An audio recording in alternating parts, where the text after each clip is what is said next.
Yo, what's up guys? It's Noah here, and in today's video, we're going to be talking through a couple player props I like over on Prizepicks for the Week 10 NFL slate. Going to give out 3 picks I'm liking for the Sunday slate of games. As always, we're going to give some information, some analysis behind these plays, and tell you why I like them. Now, before we do get started, make sure that you guys hit that like button down below if you enjoy these Prizepicks videos. Make sure that you hit that subscribe button as well. And if you guys are new to the channel and if you are new to Prizepicks, if you don't have a Prizepicks account, make sure that you go sign up. Use that promo code NOAH when you do sign up for Prizepicks with my promo code and play $5. You're going to get $50 worth of free lineups just for signing up and using code NOAH.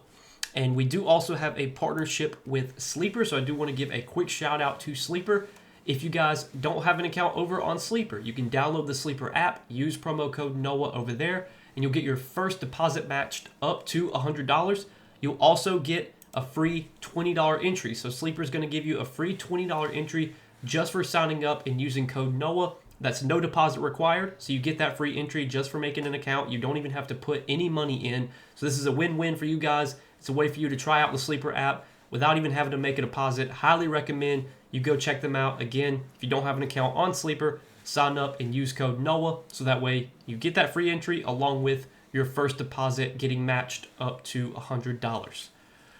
But yeah, guys, we got 3 plays here for the Week 10 slate. Now, I do want to recap the plays that we gave out for last week's slate for the Week 9 slate. So for Week 9, we gave out 3 picks and we went 3-0. So hopefully you guys tailed last week. We took Quentin Johnston over 4.5 targets, which was relatively sweat-free. I think Johnson only finished with 5 targets, but I think he got his 5th target like in the 3rd quarter.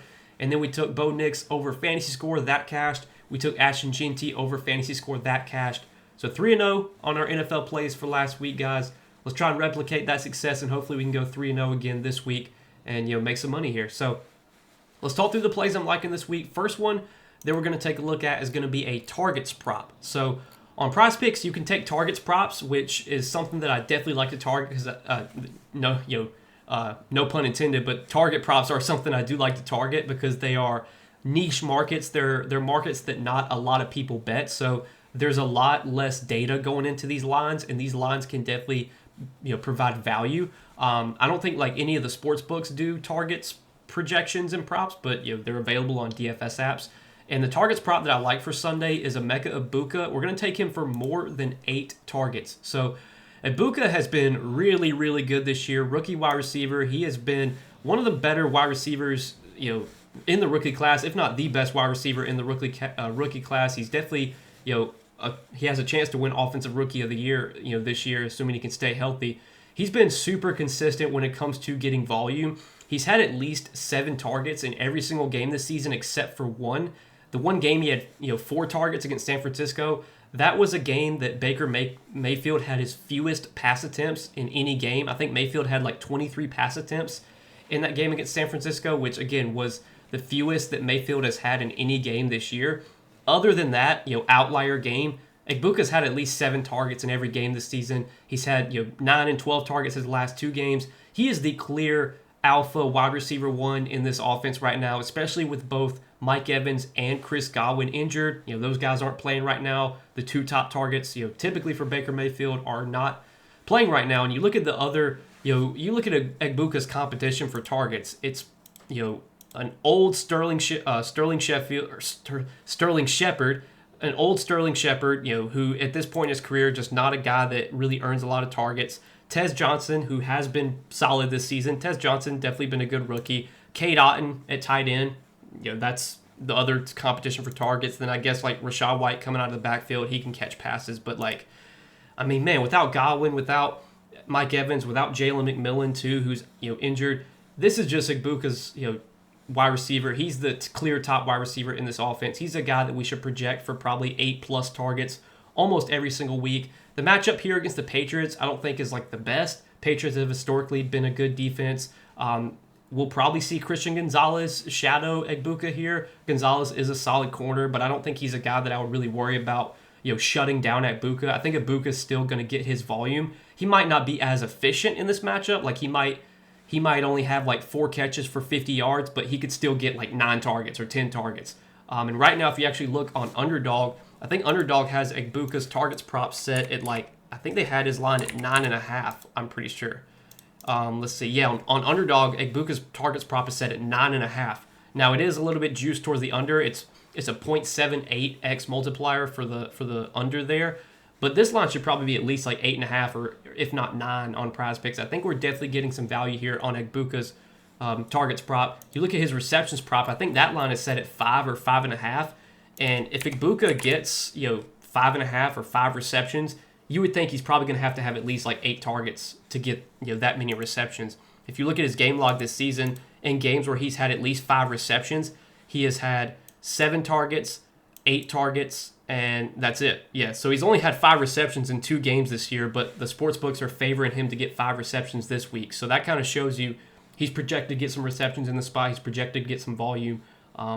Yeah, I like him for more than 8 targets this week. Now, the next prop that we're going to take is going to be on TreVeyon Henderson. And I like TreVeyon Henderson for more than 42.5 rush yards. So TreVeyon Henderson is taking on a bigger role right now because the Patriots are without Ramondre Stevenson. Ramondre Stevenson was out last week, and he's once again going to be out this week.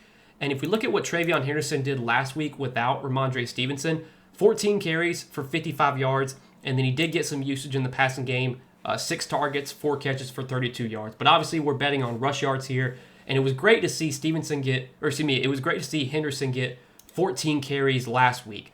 He was playing on like a large majority of the snaps. I think he played like over 80% of the offensive snaps last week. Henderson played 75% of the offensive snaps. Backup running back Terrell Jennings played the other 25%. But clearly Henderson is the lead back in this Patriots offense, and he's a guy that I think we can project for probably 13, 14 carries here. His rush attempts prop is set at 12 on Prizepicks, which I actually kind of like the over on that as well. But I think if Henderson gets 12 carries, he's pretty likely to get 43 yards.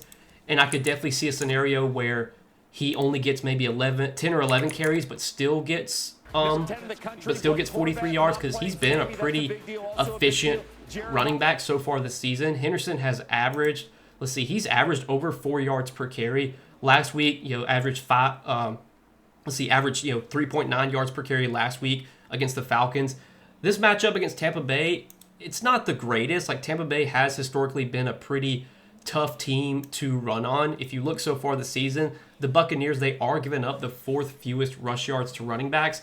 I don't think the matchup's great, but I don't think it's bad enough to where Henderson can't be effective. And I think if he does get double-digit carries, he should at least be able to average close to, if not over, 4 yards per carry. He has shown an ability to be able to break off long runs as well. So even if he's not like super, super efficient, like he could still break off maybe 1 or 2 long runs and get 43 yards that way. But I definitely think the volume's going to be there. I mean, he played 75% of the offensive snaps last week. He's their clear top running back right now with Ramondre Stevenson injured. This is a game that I think the Patriots could definitely be playing with the lead. They're 2.5-point underdogs in this game, but this Patriots offense has been really good. They've been putting up points.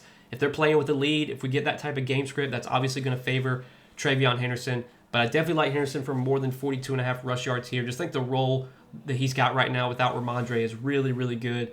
Obviously, he's a really good pass-catching running back, but he can also be effective on the ground as well. 14 carries for 55 yards last week. Could see a similar type of stat line this week. So I like that as our second prop for Sunday. And then the last prop that we're going to take a look at is going to be on Derrick Henry. So I like Derrick Henry for more than 13 fantasy score this week. So Derrick Henry, he's not had the most dominant season that we've typically seen him be. Derrick Henry, I think it was last year or like the year before, like he put up some monster games. He was running for like 100 yards almost every single week. Hasn't been that dominant this season, but he's still had a lot of big games. He's still been effective on the ground. He's been really good as of late. We've seen Henry be efficient lately, averaging about 5 yards per carry over their last 3 games. Obviously, they have Lamar Jackson back now, which really should help Derrick Henry, because when Lamar Jackson is under center, you just expect the Ravens offense to be a lot more effective, a lot more efficient moving the ball down the field.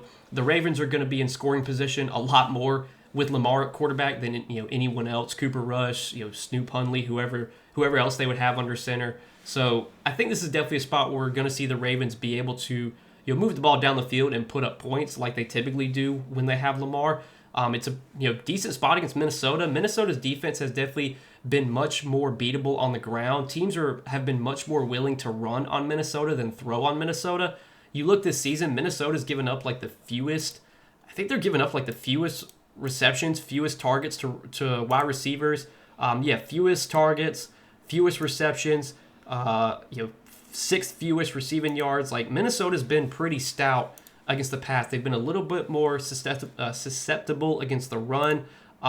So far this season, Minnesota is top 10 in rush attempts allowed. So that just kind of shows you that teams have been more willing to run on the Vikings this year. We know this Ravens offense, they want to run the ball when they can. This is a spot where they should be able to. They're 4-point favorites in this game, even on the road. So this is a spot where I think we can project Derrick Henry for a good amount of volume. You look at his projections for this week, he's projected for 17.5 rush attempts. So he's probably going to get close to 20 carries here. The one knock against Derrick Henry is that he doesn't really get much usage in the passing game, which with Prizepicks being full PPR scoring, you would want Henry to catch some passes because that's going to give him more fantasy score upside if he can catch passes, which he typically doesn't do. That definitely is a knock on his game. But I think this is still a spot where he can run for like 70, 80 yards, get us a touchdown. His rush yards projection is set at 77.5. He's a goblin for a touchdown, so he's favored to score a touchdown here. So if he gets like 70 yards and a touchdown, I mean, that's going to put him over this fantasy score line most likely. And that's assuming, he doesn't like catch any passes, which he could maybe catch one or two passes. You never know. He has caught at least one pass, I think, in 3 of their last 5 games. He's caught at least one pass. He's had at least one target in 6 straight games. Just throw him like one screen pass. That's really all you got to do. Derrick Henry's so good in space. Like, just throw him a screen pass. Give him some blocking, and good things can happen. So that's what I like as our third and final prop, guys, for Sunday. We're going to take Derrick Henry for more than 13 fantasy score. So this is what we're rolling with, guys, is our 3 plays here for the Week 10 NFL slate. Again, we went 3-0 last week for Week 9. Let's see if we can go 3-0 this week for Week 10 and hopefully replicate our success from last week. But as always, guys, I do appreciate you watching these Prizepicks videos. I appreciate your support. Make sure to hit that like button down below before you do get out of here. Hit that subscribe button as well. And again, if you guys don't have an account over on Prizepicks, be sure to go sign up for Prizepicks. Use that promo code NOAH when you do get those $50 worth of free lineups. And then also check out Sleeper, guys. We do have a partnership with Sleeper as well. Use code NOAH over there. Get a free $20 entry just for signing up. And then you'll also still get your first deposit matched up to $100 over on Sleeper. So check out Sleeper as well. But yeah, guys, that's what I got for tonight for Week 10 Sunday NFL. Let's cash out. Let's make some money this week. And I will see you guys in the next video. Best of luck. Peace.